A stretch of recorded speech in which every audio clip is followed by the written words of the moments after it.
My name is Michele Di Paola. I come from Italy, north of Milan, so Milan area, and that's where I've been active in youth work and education and training since the last century.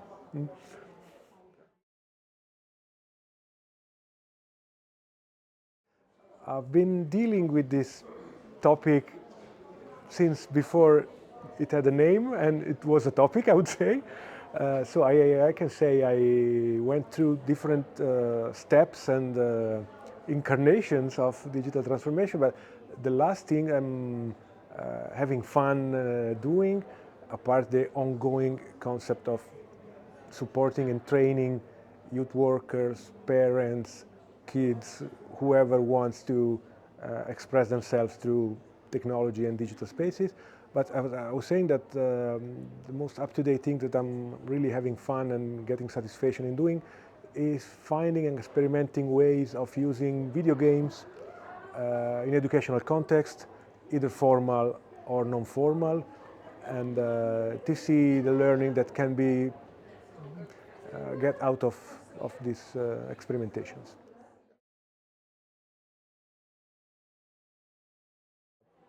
Digital technologies and digital space empower people to experience different ways to be what they want to be and give the opportunity to experience other ways to be something else, which, especially for young people, while they are defining who they are and looking for their identity, but in general, for every human being, I think it's a very interesting way of asking questions to yourself and developing your personality more.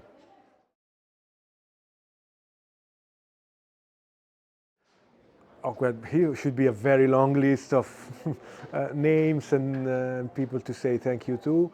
I think that the very first thing was that by chance, when I was 10, in a very tiny town where I grew up, someone offered what nowadays we would call a coding class. That time was a programming course. That's where I first put my hands on a computer, a real one, that was an Apple II. And from that moment on, I was really totally caught and sucked in by this thing and the opportunities and the amazing possibilities that it could give you. And then growing up, this stayed with me, and when I started doing youth work and educational work, immediately came to my mind that could have been interesting to bridge this thing with my first love, let's say. And it first started using media production, so podcasts, videos, whatever it was possible to create in that period. And then social media came, and we tried to figure out ways to approach social media in an educational way and figure out what are the pros and cons of these kind of platforms. And lately with video games, even more, I was very happy to find a way to put in use something that was always something that I spent time with just for fun. And I see that still every time I do a workshop, I do something, including video games, this is the very first achievement that participants get. I thought this was only for fun, but wow, how much learning you can get out of it. And so I guess that's the short list of what's enabling me to do what I'm trying to do.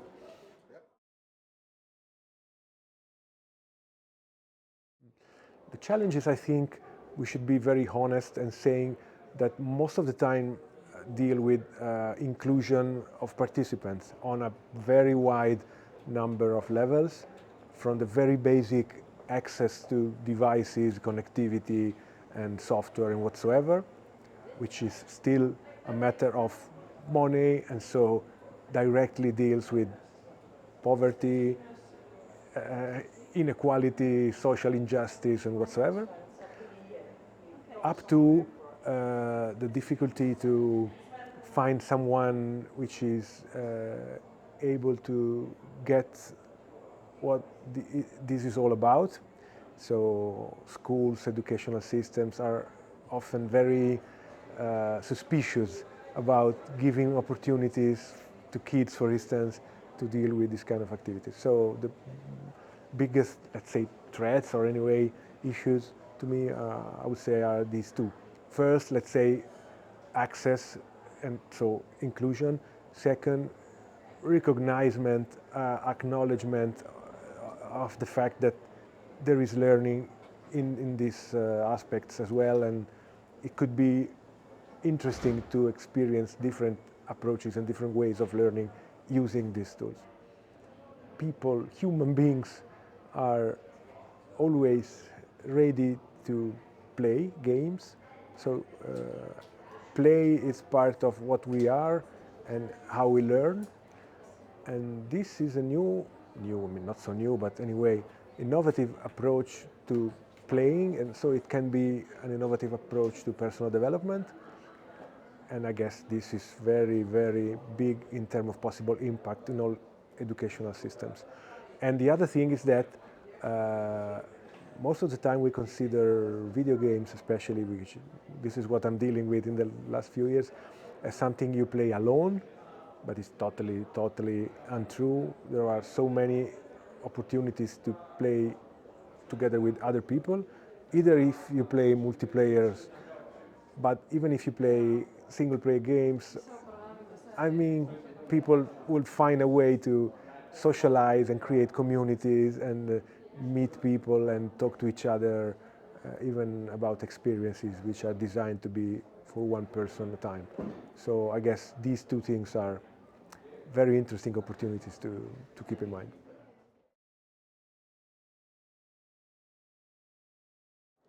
From one side, I would try to convince as much part of the field, the youth and education field, I would say, as possible, that this thing is not going to harm them in any way.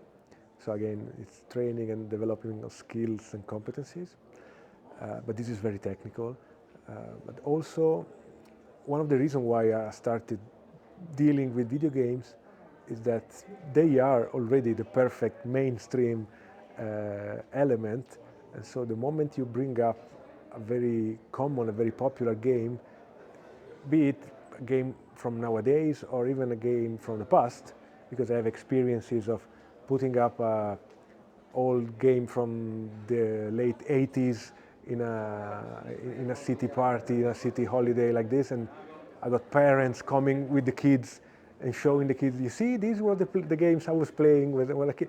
So the moment you offer an experience based on video games, it's already attracting a lot more people than we have been able to attract in the youth field since a lot of time.